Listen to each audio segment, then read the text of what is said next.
Finally, I have a sunny day where I can film, and even in that day, the light is not really that good. So probably, yeah, I feel like it is my problem and not the weather.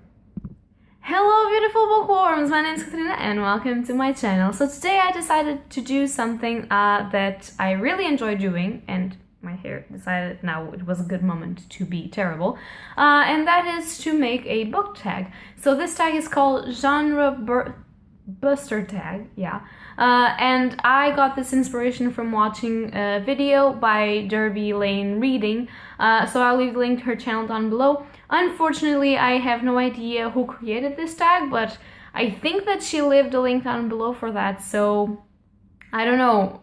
I'm going to link her video and then see if I have the means to link anything else.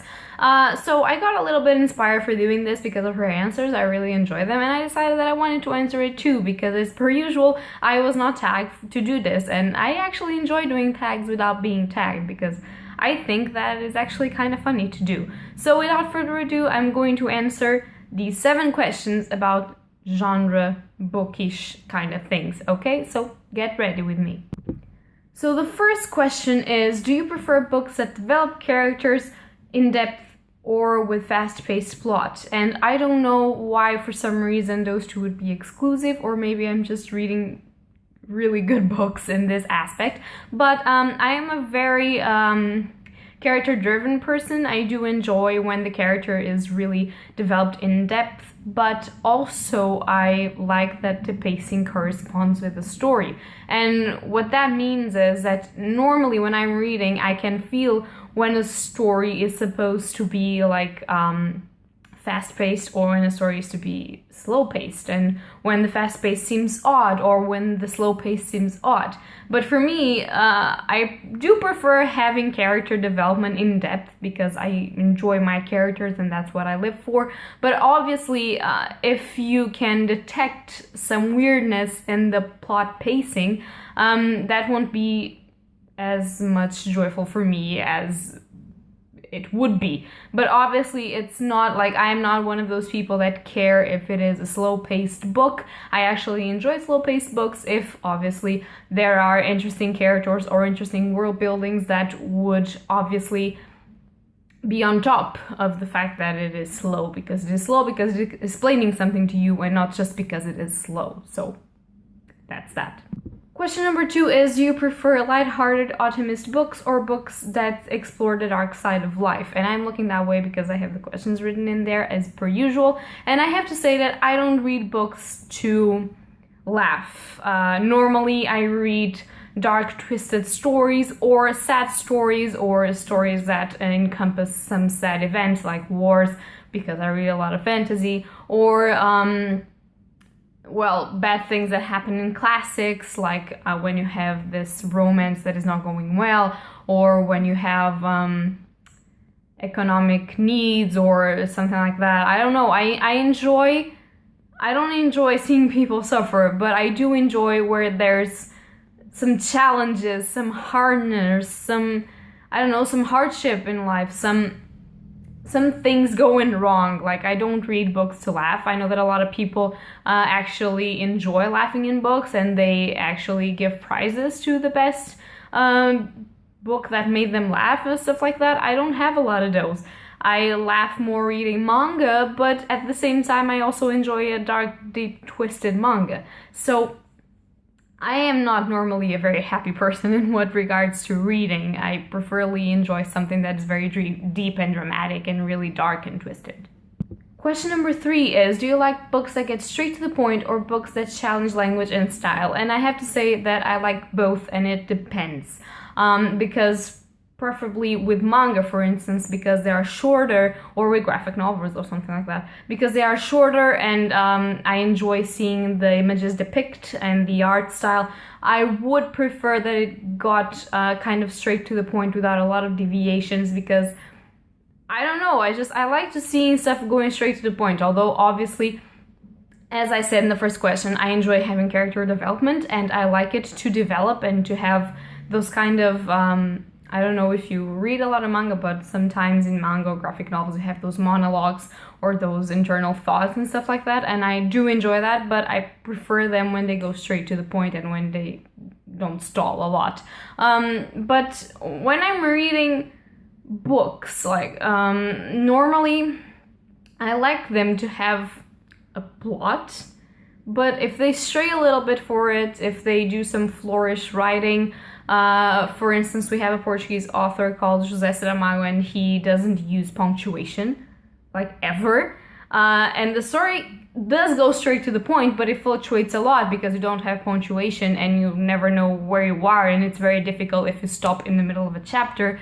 You're completely killed because you have to see, like, where was I? It has no punctuation whatsoever, and it's really cool. I really enjoy seeing when writers like play with words and play with the linguistics of stuff and with style of punctuation and everything like that. But sometimes when I'm not in the mood for it, like in my fantasies, I like when the plot is straightforward, but when I'm reading Haruki Murakami, for instance, I like when it goes around and has flourishing writing and stuff like that. I think it depends of the genre you are reading and of the author you are reading, and if you like that or not. But I do enjoy it, but I also enjoy reading stuff to the point. Like, for me, it's 50-50, I believe.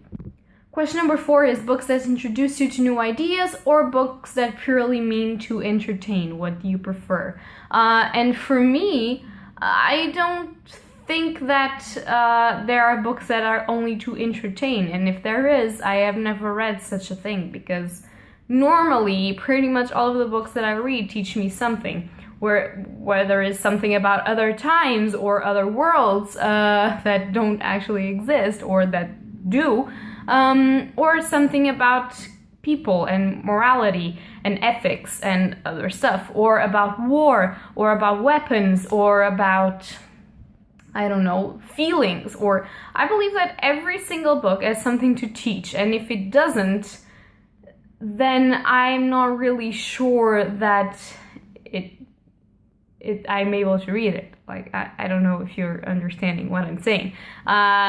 If you've ever read a book that just purely for entertainment and you felt like you haven't learned anything, please tell me so in the comments down below, because I am really curious, because I feel like for pretty much every book that I've read, I've learned something new about people or about the writer or about the worlds and humanity and environment and stuff like that. So please tell me something in the comments down below about this, because I would actually like to give a book a try that you feel like you haven't learned anything with it, so that I can see if I can find anything to learn from it, or if actually books that you don't learn anything from exist, because I don't know, I want to try this out. Question number 5 is books with graphic descriptions of violence, swearing, etc. Do you prefer it, or do you actually avoid them? For those of you that haven't been on my channel, allow me to just give a little notification that you can probably be scarred for life for the next images that will appear. Dismemberment. Killing. Yeah. So do you feel like I run away from descriptions of violence, swearing, and other stuff? Because I don't. Like, ever. I don't care. I actually prefer them to normal books. So, yeah. Question number 6 is, do you typically go for specific genres and why? Yes, I do. Typically, I go to fantasy genres, which is my favorite genre. I read pretty much all of the fantasy types. I read urban fantasy, I read high fantasy, I read fantasy, okay? I read a lot of fantasy and I love fantasy, but I actually gravitate a little bit also towards classics, because I don't know, I feel like I learned so much from them, and I feel like if they are known throughout ages, then probably that's because they are worth something and you can learn something from them. So I always like to read classics, and obviously it awakes that little girl feeling in me that I got when I first read Pride and Prejudice, which was like one of my first classics ever, I believe, and that is like that love history and at the same time societal problems, and I don't know, it's just beautiful to read how humanity has evolved and at the same time stayed the same and has some problems and the times where those problems were. It's beautiful. So I normally gravitate towards those genres. I have read sci-fi, but not a lot, and I have read horror. I do enjoy it, and I'm trying to fill my small library with a little bit more of horror, although I can't say that I gravitate towards it because I haven't read a lot of it yet. More, yeah, and the rest of it, well, contemporaries I don't read because normally I hate them, so I don't. And the rest of it, yeah, I think, well, I like magical realism as well. I have a lot of magical realism books, particularly from two authors. But yeah, I have a lot of them, so I do enjoy it and I gravitate a little bit towards that too, but not as much as fantasy and classics. What is your favorite genre busting book? Okay. Okay, so I chose one for this that you're going to probably say, how dare you, but I have to say this. So for fantasy, which is one of my favorite genres, well, my favorite genre of them all, to be honest, I choose the Mistborn trilogy by Brandon Sanderson, and this is the Portuguese copy of The Final Empire, the first book of that trilogy. And why am I not showing The Lord of the Rings? Because I haven't read it. Why I'm not showing The Hobbit? Because I'm still reading it. Yes, I'm a failure at life, I know. But I'm showing this because Mistborn is an example of high fantasy. And it was one of my favorite trilogies. Like, each and every book got better with time. And I just loved it. And I feel like it brought to the genre something that normally it doesn't, because it questions a lot of religion. It questions a lot of humanity development.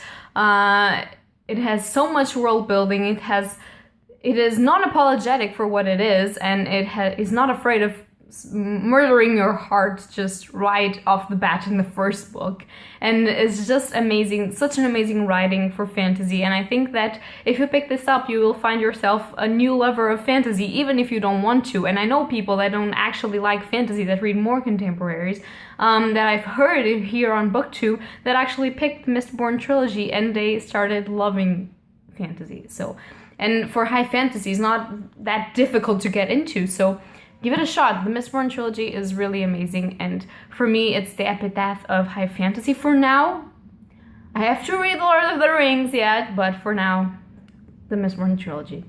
So this is all for today, guys, and I'm sorry this video got so long, but I can't shut up when I don't have specific things to show. So I hope that you guys like this video. If you like it, leave a like or subscribe, and please, if you want to answer some of the questions on below, you can, and please don't forget what I asked you about books purely for entertainment or books to learn something. And yeah, guys, that's it for today, and happy readings to you all. Bye!